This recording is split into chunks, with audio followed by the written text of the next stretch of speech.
चला आता वॉकिंग होऊन येता येता काय घेऊन आले? असंच आहे ती. फिरणं पण होतं, सगळंच होतं. ओके, हे बघा किती छान. जरा आता ह्याच साड्यांची फॅशन आहे बरं.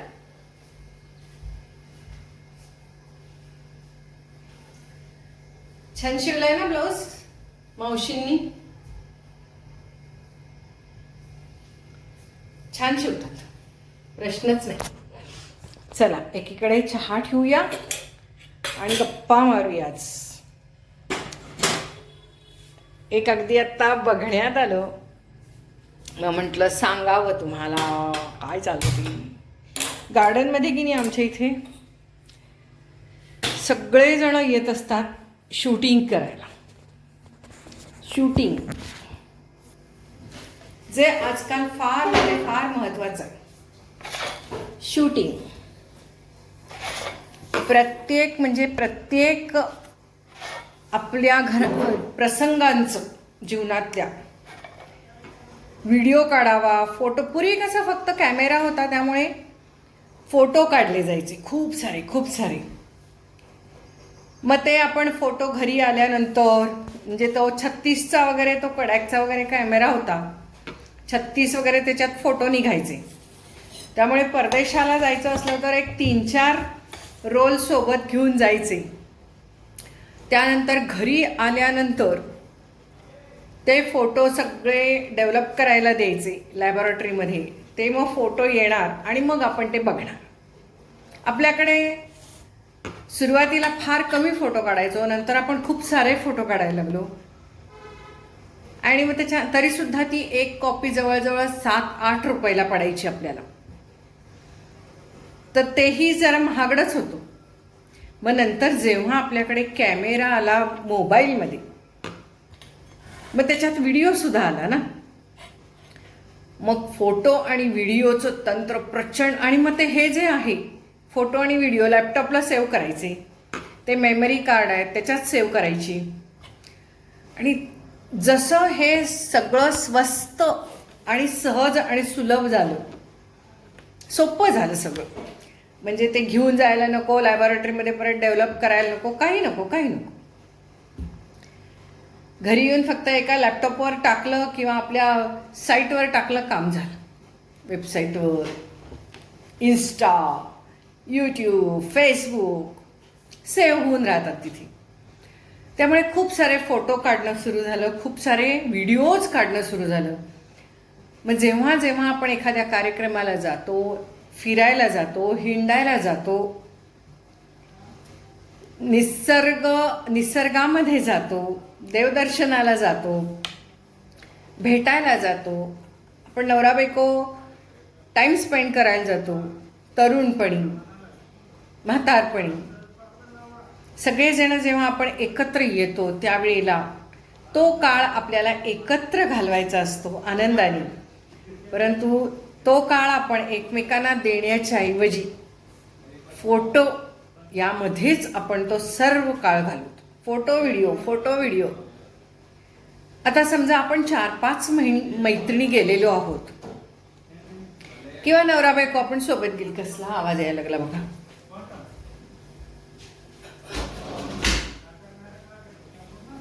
आता चालू आहेत सगळीकडे बांधकाम चारी बाजूने, त्यामुळे सर्वजण नुसतं केवळ बडबडत असतात किंवा ट्रर आवाज येत असतो. त्यामुळे इतकं अवघड आहे आजकाल तुमच्याशी गप्पा मारणं. पण तरीही आपण अशाच गप्पा मारत राहूया. चहा घेते आणि परत गप्पा मारूया.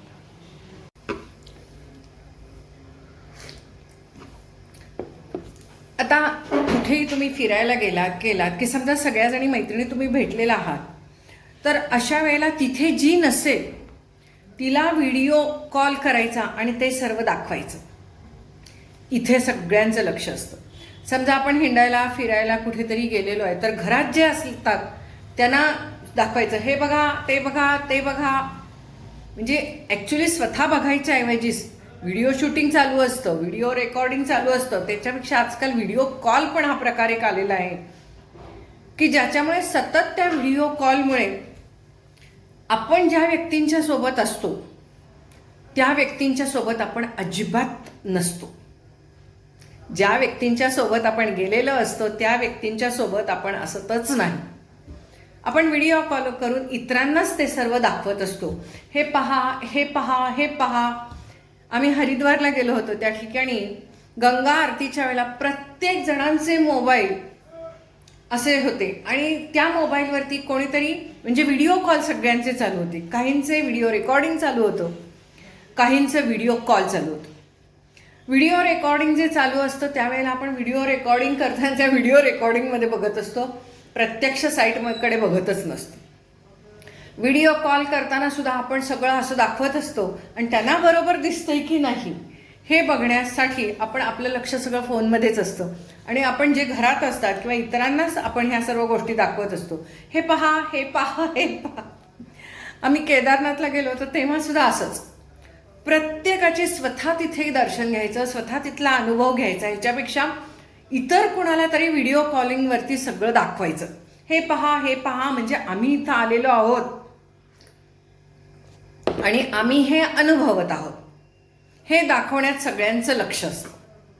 आणि खरं सांगायचं तर त्या व्हिडिओ कॉलिंगमध्ये एकाच वेळेस ते ग्रुप कॉलिंग जर केलं तर अक्षरशः कुणालाच काही कळत नाही. ते ग्रुपवरची सगळी एकमेकांशी बोलत असतात, आपण त्यातला एक भाग बनतो आणि आपल्याला असं वाटतं की आपण सगळ्यांना दाखवतोय आणि ते बऱ्याच वेळेला नीट दिसत पण नाही. त्यामुळे एक वेळ तुम्ही रेकॉर्डिंग करून कुणाला तरी पाठवलेलं ग्रुपवर वगैरे पाठवलेलं एक वेळ बरं, पण लोक व्हिडिओ कॉल करतात आणि ते खूप इरिटेटिंग असतं. तिथं जे लोक असतात तुमच्यासोबत, मैत्रिणी म्हणा, समजा नवरा बायको असेल तर तुमचा पार्टनर किंवा मित्र किंवा फ्रेंड सर्कल, हे जे कोणी तुमच्यासोबत असतील त्यांना ते खूप इरिटेटिंग असतं. कारण तुम्ही गेलेला तर असता त्यांच्यासोबत, परंतु त्यांच्यासोबत न एन्जॉय करता तुम्ही असे त्या मोबाईलशी एन्जॉय करत असता आणि कुठल्या तरी तिसऱ्याच व्यक्तीशी कनेक्टेड असता. आणि त्यामुळे मग काय होतं, तुम्ही जरी गेलात तरी आनंद होत नाही हो तुम्हाला, तुमचं एन्जॉय करण्यात लक्षच नसतं. कायम तुमचं तिसऱ्या व्यक्तीबरोबरच कॉन्टॅक्ट असतो मोबाईलमधल्या. आणि हे बऱ्याच वेळेला नवरा बायकोंच्या मध्ये घडत असतं बरं का, की नवरा बायकोमधली ती बायको जी असते ती समजा एखाद्या हॉटेलच्या रूममध्ये गेलेली आहे, तर मग तिला ते आजकाल सगळ्यांना ते हॉटेल कसं आहे हे एंट्रन्सपासून अगदी संडास बाथरूमपर्यंत दाखवायची इच्छा असते. त्यामुळे सगळेजण व्हिडिओ रेकॉर्डिंग करत असतात आणि त्यांना ती स्टोरी टाकायची असते ना, स्टेटस ठेवायचा असतो. त्यामुळे नवरा असू दे, बायको असू दे, हनीमूनला गेलेले असू देत, काही असू दे, त्यांचं तेच चालू असतं की पहिल्यांदा शूटिंग करायचं किंवा ते सगळं इन्स्टाला स्टेटसला ठेवण्याच्या दृष्टीने कसं छान होईल ते बघायचं. म्हणजे ज्या व्यक्तीच्या सोबत तुम्ही आलेले आहात त्या व्यक्तीला दुय्यम स्थान दिलेलं असतं. स्थान असतं video shooting, video recording, social media. आणि त्यामुळे काय होतं की समजा आता अगदी साधी गोष्ट आहे, नवरा बायको गेलेले आहेत आपण समजूया, म्हणजे एक मी शॉर्ट फिल्म पण तशी बघितली आणि म्हणून मला ते आज विषय पण हा माझ्या डोक्यात आला. आणि समजा नवरा बायको किंवा ती बायको सतत मैत्रिणींना ते सगळं शूटिंग दाखवते, घरच्या आईला दाखवते, तो नवरा म्हणणारा सुद्धा आपल्या फ्रेंड्सना दाखवतोय, आपल्या गर्लफ्रेंडला दाखवतोय, हे बघ मी कुठे आलोय, कुठे आलोय, हे आलोय, हे आलोय. किंवा इतरच कुणाला तरी आईला वगैरे घरात दाखवत बसलाय, हे बघा इथे हे देऊळ आहे, असं आहे, नमस्कार कर, हे ते. समजा हे असं जर का व्हायला लागलं त्या नवरा बायकोंच्या मध्ये, तर मग ते दोघं जण तो जो टाईम असतो त्या दोघांचा म्हणून तिथे म्हणजे निसर्गामध्ये गेलेले असतात, सुंदर वातावरण असतं आणि तो टाईम ते स्पेंड करू शकतच नाहीत एकमेकांच्या बरोबर. उलट दोघांनाही इरिटेट व्हायला लागतं त्या मोबाईलमुळे. समजा आता काय खात असलं तर पहिल्यांदा ते बघणार आणि स्टोरी टाकायची, बघायचं, स्टेटस टाकायचा, व्हिडिओ शूटिंग करायचं, म्हणजे एकमेकांनी एन्जॉय करायचं आणि एकमेकांच्या बरोबर राहायचं. हे हल्ली कमीच होत चाललेलं आहे. म्हणजे तुम्ही जरी फिरायला गेलात, हिंडायला गेलात, तरी या गोष्टी खूप कमी झालेल्या आहेत सगळ्या ठिकाणी. फक्त social media, photo, video calling ह्यालाच महत्त्व. म्हणजे इतरांनी आपण कुठे आहोत हे बघावं, इतरांनी आम्ही एन्जॉय काय केलंय हे बघावं, हीच अपेक्षा असते. ज्या व्यक्तीच्या सोबत एन्जॉय करायला गेलेले असतात त्या व्यक्तीला शून्य किंमत दिलेली असते. ना गप्पा ना टप्पा ना हिंडणं फिरण्यामध्ये एन्जॉय नाही, नुसतं shooting shooting shooting shooting shooting. म्हणजे जणू काही ते आपल्या मोबाईलमध्ये आठवणी राहतील किंवा त्या मोबाईलमध्ये आठवणी ठेवण्यासाठी म्हणून ते शूटिंग करायचं. पण त्या मोबाईलमध्ये आठवणी न राहता कुठेतरी सगळं स्पॉईल करून येतात हल्ली सगळेजण. सगळं स्पॉईल करून येतात. म्हणजे एकमेकांचं नातंही स्पॉईल होतं.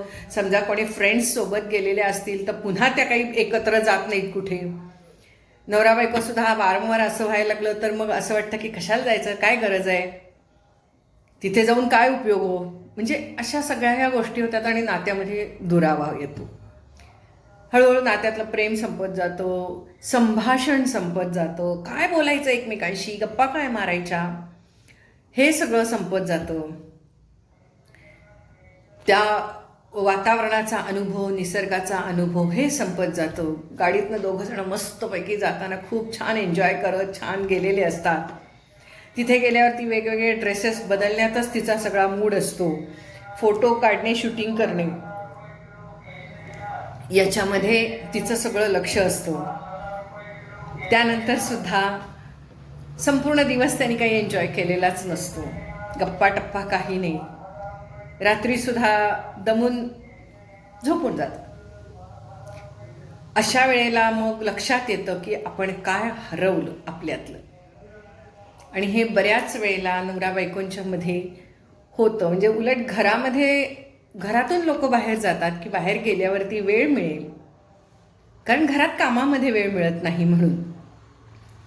परंतु तो बाहेरही वेळ स्पेंड केला जात नाही, कारण की त्यांच्यातलं प्रेमच कमी झालेलं असतं. स्नेह, दुरावा, आपुलकी सगळंच कमी झालेलं असतं. त्यामुळे ते नातं राहिलेलं नसतं, तर नुसतं एकत्र राहणं राहिलेलं असतं.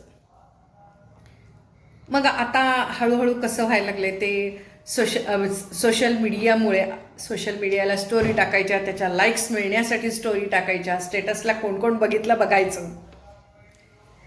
आणि ह्या सगळ्यासाठी हा फोटो काढणं, शूटिंग करणं, रेकॉर्डिंग करणं हे जसं कारणीभूत आहे, तसंच एकमेकांच्यातली अट्रॅक्शन, अटॅचमेंट ह्याही गोष्टी सगळ्या, अफेक्शन ह्याही गोष्टी कमी कमी व्हायला लागलेल्या आहेत. आणि त्यामुळे सुद्धा जेव्हा बाहेर जातात तेव्हा फक्त फोटो काढले जातात, कारण की ती एक आत्मीयता राहिलेली नसते. त्यामुळे काय करायचं तिथे जाऊन, हा एक प्रश्न पडतो.